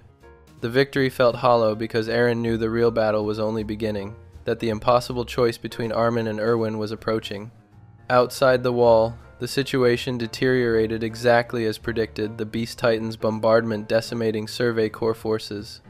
Eren knew Erwin was preparing the suicide charge, knew Levi would use that sacrifice to close distance and dismantle Zeke's defenses, knew the Cart Titan would rescue Zeke at the last moment. He knew Erwin would return barely alive with catastrophic injuries. The moment of truth arrived when both Armin and Erwin's broken bodies were laid on Shiganshina's rooftop, with Levi holding the single remaining serum. This was the deviation point Eren had been building toward. He could preserve the original timeline by allowing Armin to be saved and Erwin to die, or fundamentally alter the future by advocating for Erwin's survival. As Mikasa and Eren argued for Armin while Floch advocated for Erwin, Eren watched Levi carefully. Eren intervened with knowledge he shouldn't possess. He told Levi that Erwin's value extended beyond tactical genius, that coming political battles with Marley would require Erwin's understanding of how to manipulate governments and forge alliances. He explained that while Armin possessed potential, Erwin possessed irreplaceable experience. The argument wasn't enough to override Levi's emotional desire to free his friend, but it planted seeds of doubt. When Erwin began muttering childhood questions about what lay beyond the walls, Levi made a different choice than in the original timeline. He used the serum on Erwin, gambling that humanity needed its greatest commander more than Armin's untested potential. The consequences cascaded immediately as Erwin's pure Titan consumed Bertholdt and inherited the colossal Titan. Armin's charred body remained on the rooftop, his breathing gradually ceasing as Eren and Mikasa watched helplessly. The grief was indescribable. Eren had known this might happen if he advocated for Erwin, had gambled that preserving humanity's greatest strategic mind was worth losing his childhood friend. Mikasa's expression as she looked at Eren held something beyond grief. It held the death of whatever remained of their bond, the final severing of any illusion that the Eren she had known still existed beneath the calculating monster he had become. Erwin emerged from his colossal Titan form confused, processing that he had been saved while a young soldier was sacrificed. His first words questioned why Levi chose him, and Levi responded that humanity needed its commander more than Erwin needed freedom from his burden. Eren approached Erwin quietly and explained he had advocated for this choice, that he had convinced Levi because his inherited memories suggested humanity would need Erwin's genius for the coming conflict with Marley. The admission hung between them. Eren had essentially killed Armin, a calculation so ruthless it made even Erwin uncomfortable. The basement revelation proceeded with Eren already knowing every word in Grisha's journals, every photograph that would shatter his comrades' understanding. He watched the others' reactions as they discovered humanity beyond the walls, learned about Marley and the internment zones. Erwin processed information with analytical precision, immediately formulating strategies. Haynes reacted with scientific fascination mixed with horror. Levi remained stoic, but Eren could see recognition of how fundamentally this changed their situation. Armin's absence felt like a gaping wound in the group dynamics, and Eren knew his decision had cost them Armin's unique perspective. The military debriefing showed how Erwin's survival altered the political landscape. Where the original timeline saw Hanji struggling to assert authority while processing grief, this timeline featured Erwin directing strategy and immediately grasping political implications of releasing the journals publicly. He understood how to manage information release to minimize panic while maximizing public support. He recognized Historia's role would be crucial for domestic stability. Most critically, he began developing frameworks for how humanity could potentially negotiate with or defend against Marley's inevitable attempts to recapture the founding Titan. Eren kept his knowledge about the coordinate requiring royal blood contact secret from everyone, including Erwin, understanding, revealing this would make Historia a target. The weight of that secret, combined with guilt over Armin's death, fundamentally changed Eren's psychological state, where before he had been calculating but maintaining some connection to humanity. Shiganshina pushed him across the threshold into something darker. Mikasa stopped speaking to him beyond operational necessity, her grief manifesting as cold hatred. Jean and Connie looked at him with disgust. Even Levi seemed unsettled by what Eren had done. The year following Shiganshina saw Erwin directing operations to exterminate remaining Titans with meticulous planning. Territory was systematically cleared and resettled, and humanity began expanding beyond century-long confinement. But the political situation grew complex as the public absorbed knowledge about Marley, with factions forming around different proposed responses. Erwin navigated these currents with the same skill he had applied to the royal government's corruption, positioning the Survey Corps to maintain operational freedom. The expedition beyond the walls came under Erwin's command rather than Hanji's, and the difference was immediately apparent. Where the original expedition had been partly motivated by Armin's dreams of seeing the ocean, this version focused ruthlessly on gathering intelligence about Marley's military capabilities. When the Survey Corps finally reached the ocean, Eren stood apart from the others who celebrated, staring across the water with grim determination that Erwin recognized immediately. The commander approached Eren privately and asked what he saw when looking at the ocean, and Eren's response was brutally honest.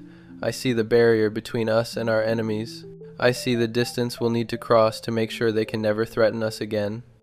Erwin studied Eren before speaking, his words carrying weight of someone who had spent decades making ruthless calculations about acceptable sacrifices. He told Eren he understood the burden of carrying knowledge about future threats, understood the isolation from being willing to make choices others would condemn.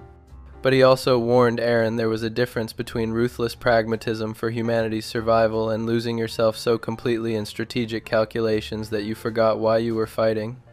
Erwin's recognition that he had sometimes pursued knowledge from selfish curiosity rather than genuine desire to save humanity positioned him uniquely to warn Eren about justifying any action as necessary for the greater good.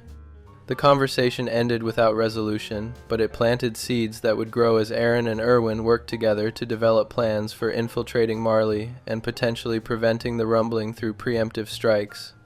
The presence of humanity's greatest strategic mind changed the calculus in the original timeline. Eren had felt increasingly isolated and forced to pursue the rumbling because no one possessed the vision or will to take necessary actions. But with Erwin alive and advocating for aggressive, preventative strategies, Eren found himself with an ally who understood and shared his willingness to consider extreme measures if conventional approaches proved inadequate. The stage had been set for Marley infiltration, with circumstances fundamentally altered. Erwin lived, while Armin died. The Survey Corps operated under legendary leadership with political backing impossible in the original timeline, and Eren found himself with both an ally who understood ruthless strategic thinking and crushing guilt over sacrificing his best friend. The question haunting Eren was whether saving Erwin would actually prevent the rumbling by providing strategic alternatives, or whether he had simply traded Armin's moderating influence for a leader whose pragmatism might accelerate the path toward genocide by making extreme measures seem more rationally justified. The ocean represented not freedom but another barrier to cross, and Eren stared at it, knowing everything he had done since inheriting his powers, every manipulation, every allowed death, every ruthless calculation was either bringing humanity closer to salvation or ensuring that when the end came, it would be even more catastrophic than the future he remembered. And don't forget to subscribe to the channel. Saga 6, Marley, Liberio Raid Arc. Original timeline, the Declaration of War. 4 years passed after the return to Shiganshina operation, as humanity within the walls processed the devastating truth revealed in Grisha Jaeger's basement that beyond the ocean lay not freedom but an entire world that feared and hated Eldians as descendants of an empire that had terrorized humanity for 2 millennia through the power of the Titans. The Survey Corps had captured Marleyan survey ships sent to investigate Paradis Island, befriending some of the crews and using their engineering knowledge to accelerate Paradis's technological development. Among these captured Marleyans were members of the anti-Marleyan volunteers led by Yelena and Onyankopon, who served Zeke Yeager and facilitated communication between the Beast Titan and Paradis leadership through carefully orchestrated plans that would allow Paradis to access the Founding Titan's power without being controlled by the Vow. Renouncing war. The situation in Marley grew increasingly desperate as their 4-year war against the Mideast Allied forces demonstrated that conventional military technology was rapidly making Titans obsolete on the modern battlefield. The armored Titan suffered an embarrassing near defeat against anti-Titan artillery, serving as grim reminder that Marley's dominance through Titan power was ending. Commander Theo Magath recognized that reliance on Titans could no longer guarantee victory, especially with the advent of military aircraft that would render 15-meter creatures completely useless against aerial bombardment. Zeke Yeager, approaching the final year of his 13-year term before the Curse of Ymir would kill him, proposed focusing Marley's efforts on recapturing the Founding Titan from Paradis Island to maintain their advantage in tangent-based warfare, while simultaneously developing conventional weaponry to remain competitive in the changing military landscape. The Tiber family, Eldian aristocrats who possessed the Warhammer Titan and wielded significant political influence in Marley despite their Eldian heritage, planned a festival in Liberio to address the Paradis Island threat before an international audience. Willie Tiber, head of the family, conspired secretly with Commander Magath to use the festival as bait to lure Paradis attackers into a trap, while simultaneously eliminating the corrupt leadership of Marley's military who had grown complacent and resistant to necessary reforms. The plan would cluster Marley's top brass together as targets, allowing Magath to rebuild the military with officers loyal to him, while also demonstrating to the world that Paradis Island represented an existential threat requiring unified international response. During the Marley Mideast War, Eren Yeager had infiltrated Magath's Eldian unit disguised as a traumatized soldier named Kruger, presumably acting independently rather than under orders from Survey Corps leadership. After the war, Eren faked psychological trauma and was hospitalized in Liberio, where he befriended warrior candidate Falco Grice and used the boy to send letters to his allies. For over a month, Eren lived among the Eldians of Liberio's internment zone, observing their suffering and coming to understand that the people of Marley were not fundamentally different from those within the Wall's victims of a cycle of hatred perpetuated by governments and history beyond any individual's control. On the night of the Liberio Festival, Willie Tiber's stage production recounted the history of the Eldian Empire's atrocities and Marley's triumph in the Great Titan War, but then revealed shocking truth that King Karl Fritz had conspired with the Tiber family to engineer Eldia's defeat from within, establishing the walls and the vow renouncing war that guaranteed a century of false peace. With this revelation, Willie declared that the Founding Titan was now in Eren Yeager's hands, that Eren had discovered methods to use the Founding Titan's power despite not possessing royal blood, and that Paradis Island represented the greatest threat to world peace. As Willie formally declared war on Paradis Island before the assembled ambassadors and military leadership, Eren transformed into the Attack Titan and burst through the stage, killing Willie and crushing General Calvi and Marley's high command in the audience. The battle that followed showcased both Paradis's military evolution and the brutal cost of preemptive warfare. Lara Tiber transformed into the Warhammer Titan and nearly killed Eren through her unique ability to remotely control her Titan from a crystal underground, but Mikasa Ackerman and the Survey Corps deployed Thunder Spears and ODM gear tactics that overwhelmed Marley's rooftop artillery positions. Armin Arlelt destroyed Marley's primary naval fleet with the Colossal Titan's explosive transformation at the harbor, while the Survey Corps systematically eliminated military targets throughout Liberio. When Levi Ackerman apparently killed Zeke Yeager with a Thunder Spear to the Beast Titan's nape, it seemed like a complete victory for Paradis, but the operation's final moments turned tragic when Gabi Braun, a warrior candidate consumed by rage at her hometown's destruction, boarded the Survey Corps' evacuation airship and shot Sasha Brous, killing one of the 104th Training Corps' beloved members. The aftermath revealed the operation's true cost, while Paradis had successfully destroyed Marley's military leadership and naval capabilities while capturing the Warhammer Titan for Eren. They had also demonstrated to the entire world exactly the threat that Willie Tiber had warned about. Zeke's survival was revealed as part of his plan to defect to Paradis. But Eren's decision to force the confrontation, despite knowing it would unite the world against Paradis, shattered the Survey Corps' trust in him.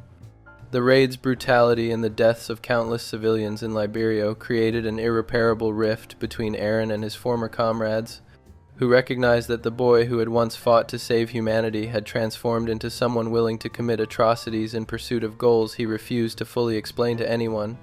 What If Timeline: The Architect's Massacre. The 4 years following the return to Shiganshina operation proceeded with fundamental differences from the original timeline. Most significantly, the survival of Commander Erwin Smith, who now possessed the Colossal Titan's power and directed both military strategy and political maneuvering with the legendary tactical genius that had made him the Survey Corps' greatest leader. Eren Yeager spent those years in increasingly uncomfortable alliance with Erwin, who alone among Paradis' leadership seemed to truly understand the ruthless calculations required for long-term survival against enemies who possessed overwhelming numerical and technological advantages. Where the original timeline had seen Hange Zhou struggling to fill Erwin's enormous shoes while processing grief over his death, this timeline featured Erwin systematically preparing Paradis for total war against Marley through diplomatic outreach to other nations, accelerated technological development facilitated by captured Marleyan engineers, and most critically, coordination with Zeke Yeager's anti-Marleyan volunteers, who provided intelligence about Marley's military capabilities and internal political divisions. The relationship between Eren and Zeke developed differently in this altered timeline because Eren approached their alliance with complete knowledge of what Zeke's true goals were, not the military cooperation Zeke publicly claimed, but rather his secret plan to use the Founding Titan to sterilize all Eldians and end the Titan curse through genocide disguised as salvation. Eren knew from his inherited memories that Zeke had been indoctrinated by their father's first wife, Dina, and his mentor Tom Xaver, into believing that Eldians' very existence caused suffering and that the only moral solution was ending their ability to reproduce. The question paralyzing Eren during those 4 years was whether he should reveal Zeke's true intentions to Erwin and risk losing access to the royal blood necessary to activate the Founding Titan's full power, or whether he should pretend to cooperate with Zeke's sterilization plan while secretly plotting to use the contact for his own purposes that even Eren himself was no longer entirely certain about, as the years of isolation and guilt over Armin's death had transformed him into something darker than the boy who had inherited these powers. Eren's infiltration of Marley proceeded with far more deliberate planning than in the original timeline, because he had complete foreknowledge of when and where Willie Tybur would hold